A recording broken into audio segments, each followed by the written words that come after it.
Morning. Good morning. How are you? Y'all know who I am. I'm Edwina B., your spiritual coach, your transformational speaker, your spiritual consultant. Yes, known as Miss Cuckoo for Cocoa Pops. Now, I know some of you are saying, what the? And rightfully so. I am demonstrating what I am conveying a message. I am demonstrating a message I want to convey. How was that? Was that better? This is April the 24th of 2023. And as you can see, I have on a mask. I've been wearing masks all of my life, to the point where I don't even know who I am. Can you relate? I'm acting like the world has taught me to act. Yeah, now. Put on the mask, put on the lipstick, show kind of contradictory, right? Because my whole purpose of being here before you is to be totally transparent and authentic. Are you kidding me? Yes. So, in this form, I can't really give praise to this God because I think oftentimes that I am God. Yes. Okay. And so, as you can see, with the prompt I just put up, I want to offer you the opportunity to come to my third free virtual presentation Thursday, April the 27th from 7 to 7:55 p.m. Eastern Savings Time so I can share with you the journey to transparency and authenticity. It's an orientation that will describe to you the building of the foundation to becoming transparent and authentic. And guess what? It has to start with me because I'm the one teaching it. Yes. And like I'm in front of you right now, I very well may come on just the way I am right now. However, things are going to change because when you have on a mask, you act a certain way. When you take a drink of coffee, right? You got your little finger up. I ain't got no nails because I don't wear them anymore. But you got my drift, right? So, this is why the God that I now know, coming from a 12 spiritual program called Alcoholics Anonymous for over 33 plus years, the mask was removed then on February the 22nd of 1990 while underneath a parked car, 3 o'clock in the morning, getting high and doing all kinds of sexual favors for my stepson. Yes, yes, yes. As an alcoholic, a crackhead, a prostitute, even suffer from mental illness. How at the age of 34 did I get underneath that parked car? After having a 14-year addiction. Its severity took hold of me the last 5 years. But on that early morning, as I was running from my stepson for my life, only weighing 90 pounds, face all sunken in, dark circles around my eyes, hair short and matted and missing some teeth. I placed myself underneath that parked car to save my life. The flashbacks continued. Edwina, you're 34 years old. Why are you underneath that parked car? You were the class vice president, co-captain of the cheerleader team, voted 1-2 most likely to succeed. Deemed the smartest of your parents' 6 kids. Why are you underneath a parked car? Ambitions of being a model, an actress, a phys ed teacher. Children admired and respected you. Why are you underneath that parked car? What is wrong with you, Edwina? At the age of 23, as a prostitute, I committed murder. I got pregnant and chose to have an abortion. Why? Because I didn't want to be judged and criticized by the public because of my reputation. I took life. I consider that murder. And my addiction spiraled down. And I said, then whatever happens to me, I deserve. The rapes, the beat-ups, the setups, robbing dead bodies, stepping over dead bodies, seeing them stacked in the basement, jumping in and out of cars, turning tricks, doing all kind of service work for them on my back and on my knees. They say, B, if you don't do it right, I'm going to sick these dogs on you. You will yield or you will die. The self-loathing, the hatred, the guilt, the remorse, the hopelessness, the helplessness that I had. I became a slave to alcohol, to crack, to prostitution. Yes. Who is the real Edwina? Somewhere deep down inside of me, while underneath that parked car, came these words. Whoever they say you are, whoever they say you are, take me out this life now or show me a better way. Yes, I tried to commit suicide, but you choose if you want me to stay here or you take me out. Voila, the mask was removed, and the mask for 33 plus years is still being removed. Yes, don't want it, don't need it. This is not who I am. This is not who my creator made me to be. He accepted me just the way I was underneath that parked car. Yes. Do you get my drift? Do you feel my spirit? Are you looking at the messenger? Do you feel me?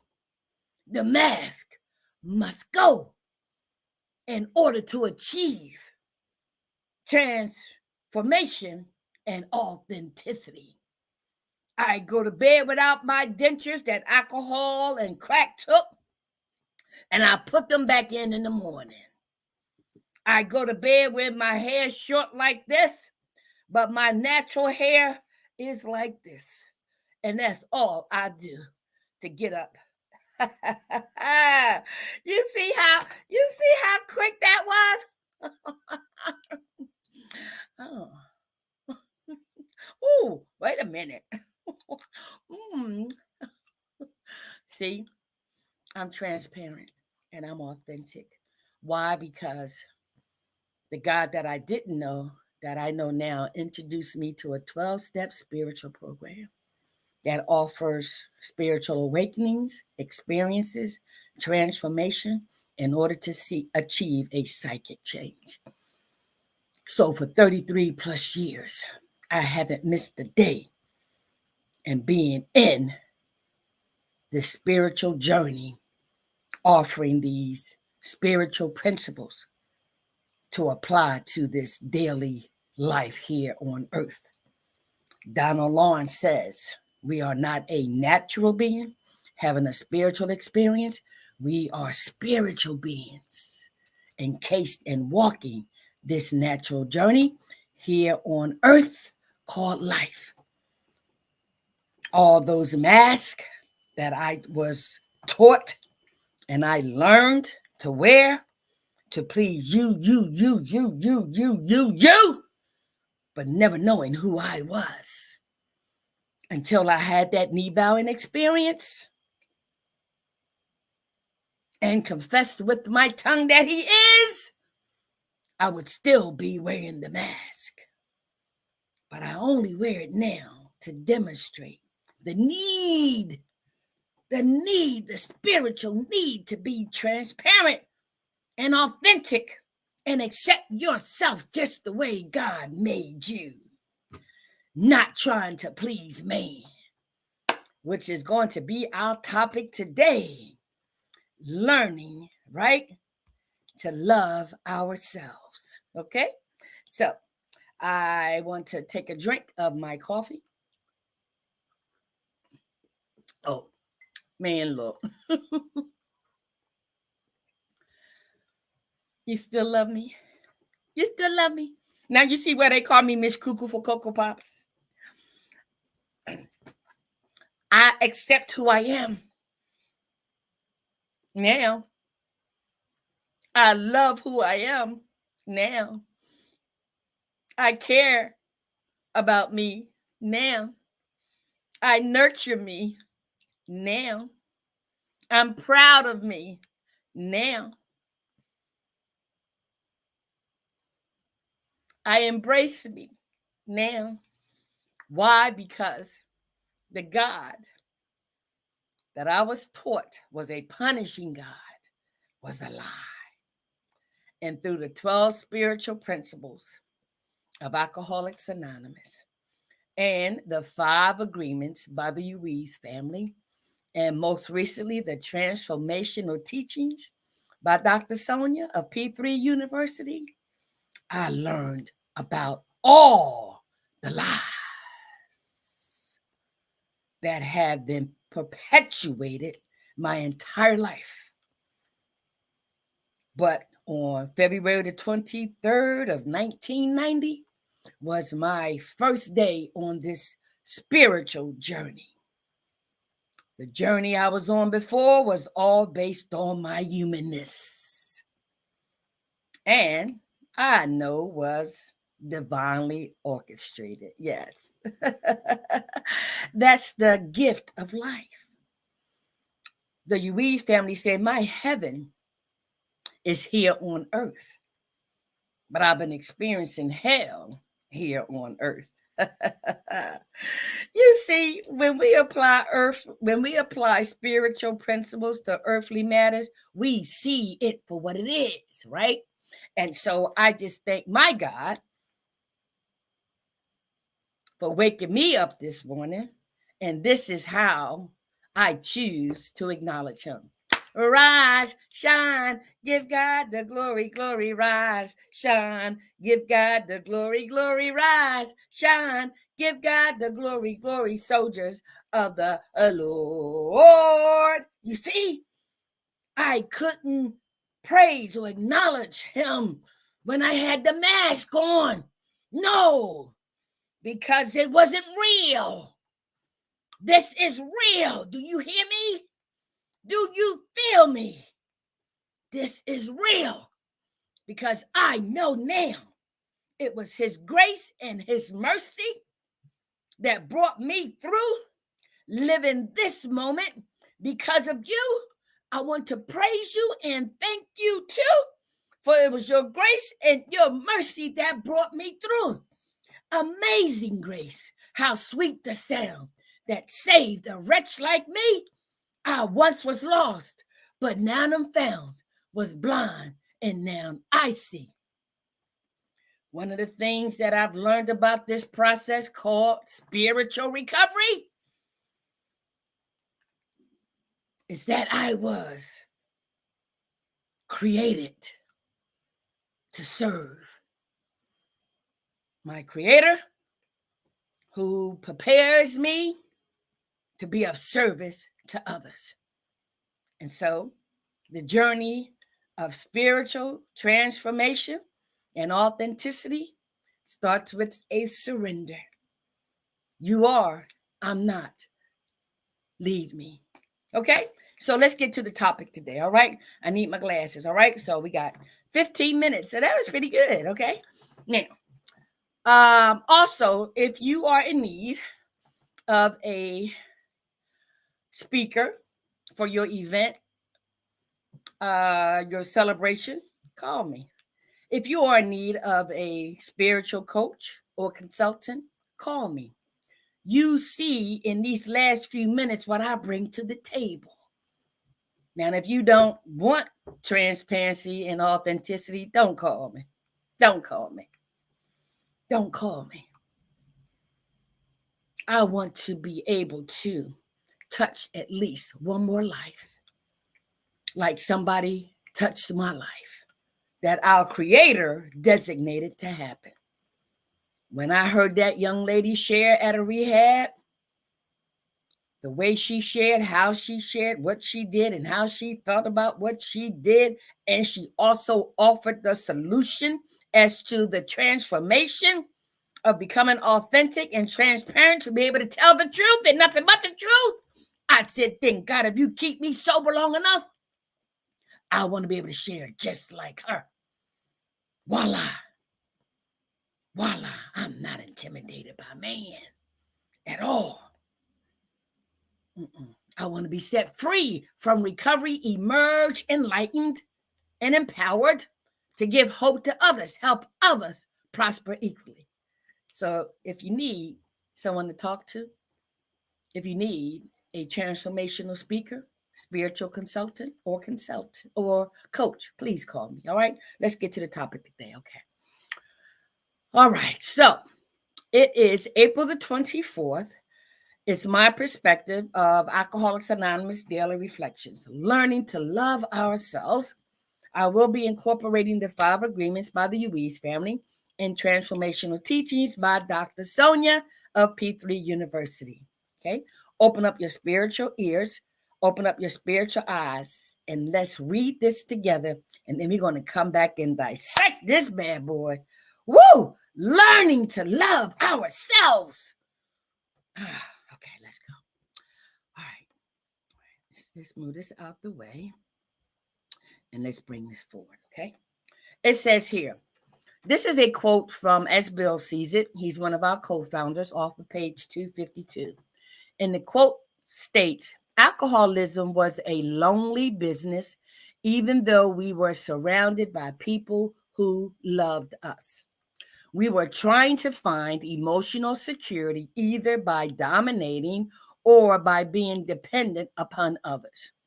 We still vainly try to be secure by some unhealthy sort of domination or dependence. The person in recovery shares his perspective.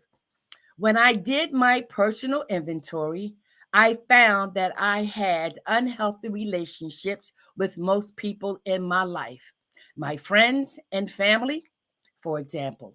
I always felt isolated and lonely. I drank to dull emotional pain. It was through staying sober, having a good sponsor, and working the 12 steps that I was able to build up my low self esteem.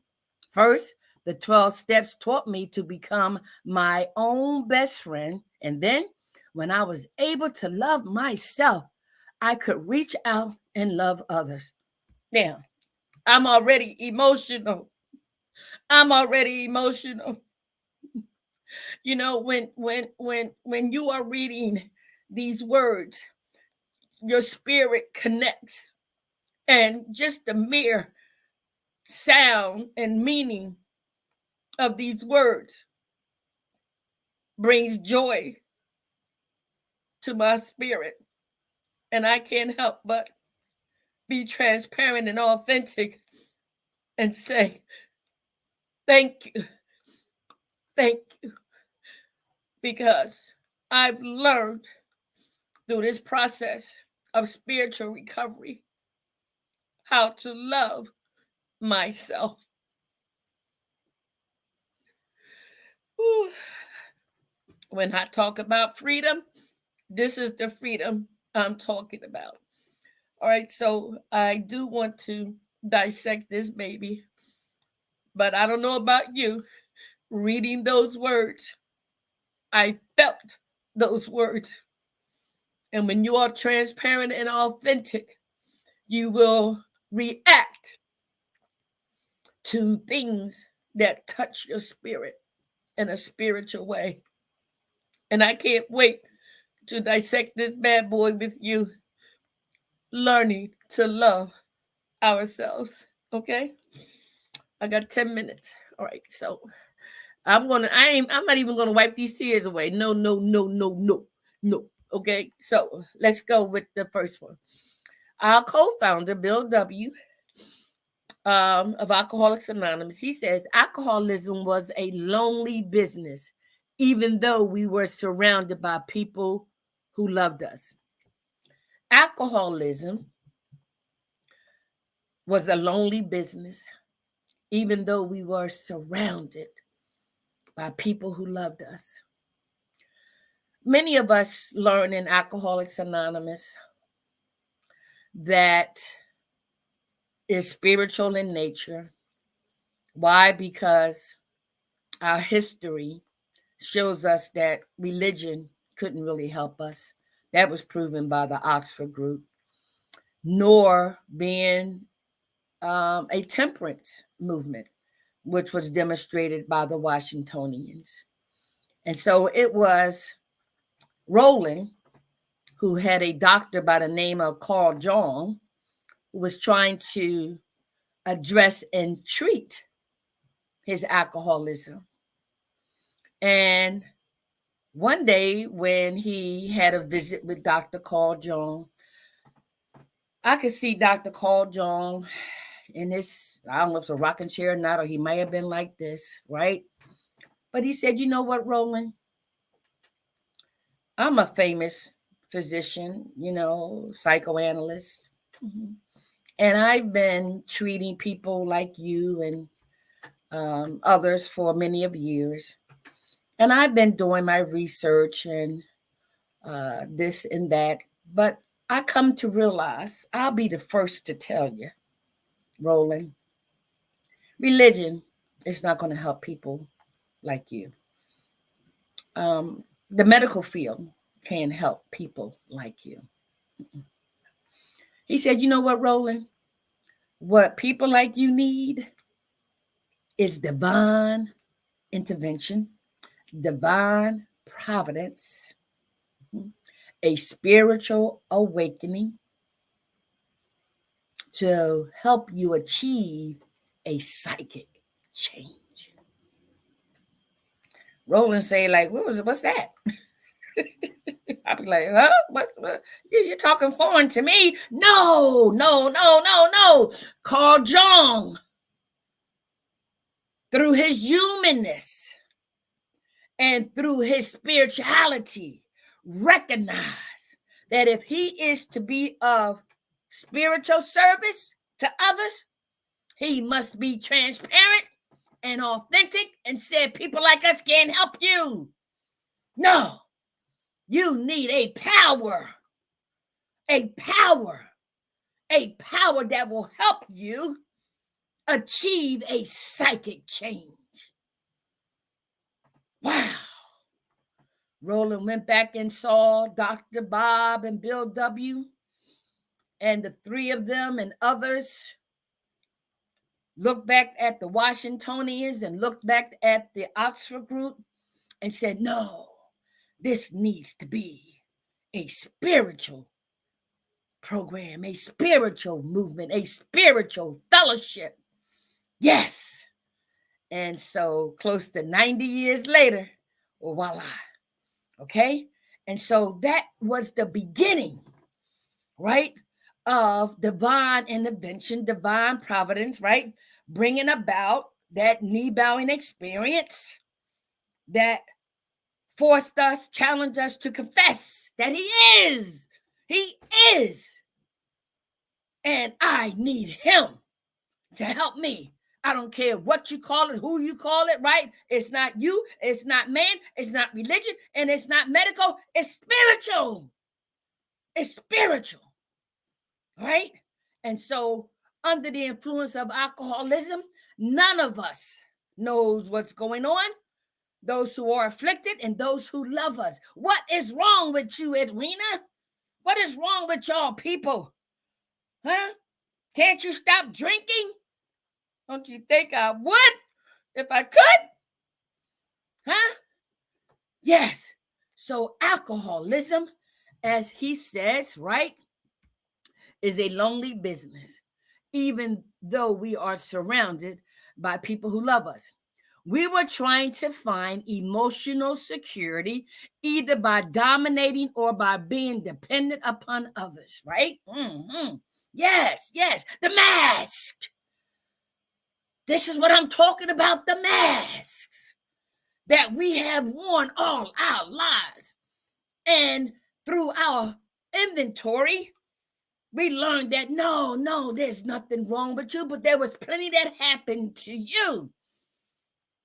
Because either you was dominating or you were dependent, and at times when it was convenient, you played both roles. I'm talking about me. Yes. So I understand. Because through that knee-bowing experience underneath that parked car and taking off that mask that was removed through humiliation, I gained some humility. And said, whoever they say you are, help me, help me, help me.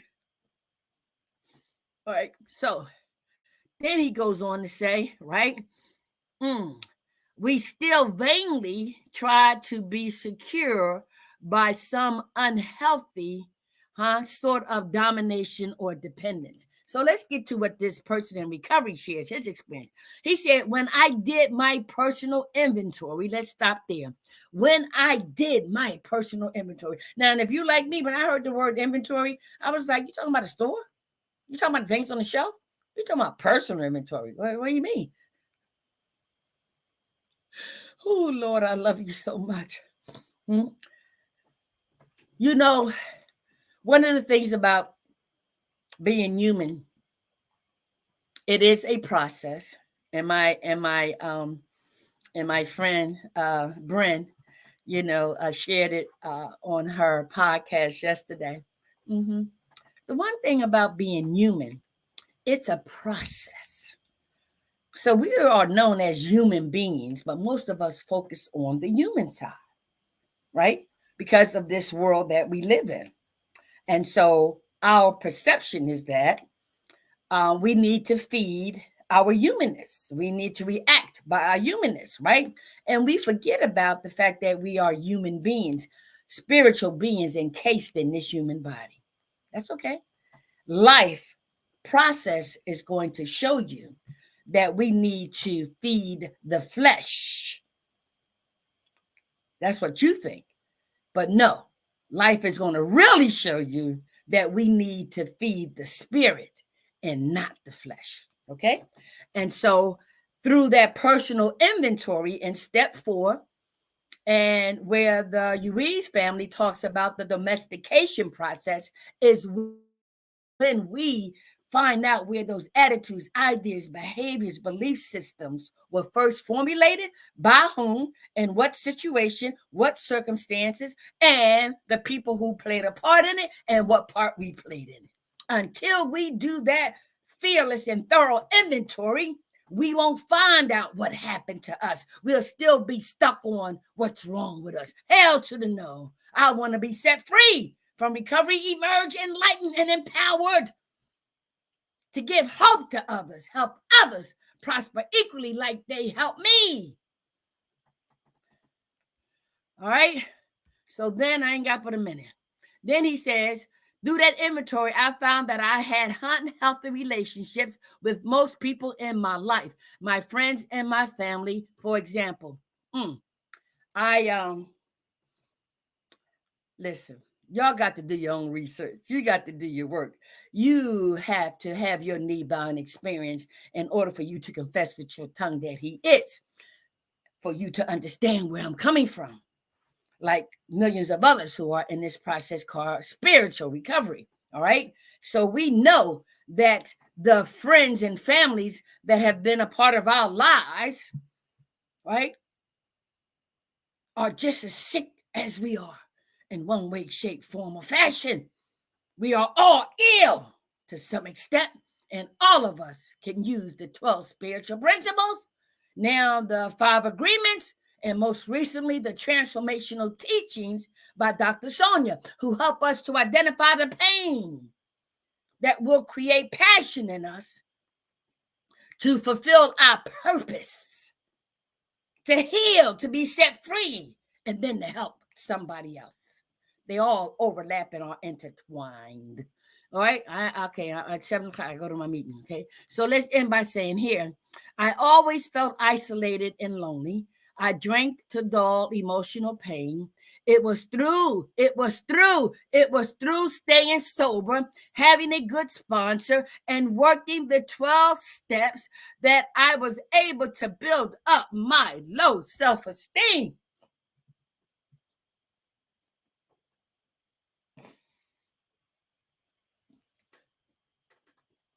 When he put me on this pathway to recovery, that's spiritual in nature, I had no idea what I was walking into or placed on this earth to do. But I knew what was in back of me, and I didn't want to go underneath that parked car. No, no, no, I didn't. So whatever's in front of me has to be a lot better than what was behind me. And so it was as if these instructions, these guidelines, these suggestions were placed at my feet, known as spiritual tools. If I just picked them up and used them, I will and did address my low self-esteem. Okay. And again, I ain't apologizing for crying. So then it says here, first, the 12 steps taught me to become my own best friend. The 12 steps taught me how to become my own best friend. The Ruiz family says, I need to recognize that I am the love of my life. I'm the love of my life. I'm the love of my life. It was through the 12 spiritual principles, the 5 agreements, and the transformational teachings that I have been elevated to another level of spiritual awakenings. Yes. And so this is the hit right here, y'all. It says here, when I was able to love myself, I could reach out and love others. When I was able to love myself, and guess what? Practice loving myself unconditionally. Yes. The 5 agreements gets into that. Be impeccable with your word, right? Don't take anything personally. Don't make assumptions. Always do your best. Be skeptical, but learn to listen. Through this process, I've learned to love myself. It has to start with me. No more lying, no more cheating, no more stealing from me. And applying these 12 spiritual principles, the teachings by the Ruiz family, and the transformational wisdom by Dr. Sonja, I'm on fire. I'm on fire. Oh my God. To help one of his other children. All right. So I got to go, y'all. I got to go to my meeting. Can't you tell I love myself? Huh? Unconditionally. I'm practicing. And when I practice on me, guess who else I'm gonna practice on? You. If it's God's will that we are joined tomorrow, I will be here, and I pray, if it's His will, that you will be too. In the meantime, learning to love ourselves is learning to love the God who created us all. Isn't it beautiful? I love it. 33 plus years. I'm looking for another 33 plus years, because more will be revealed. Be blessed.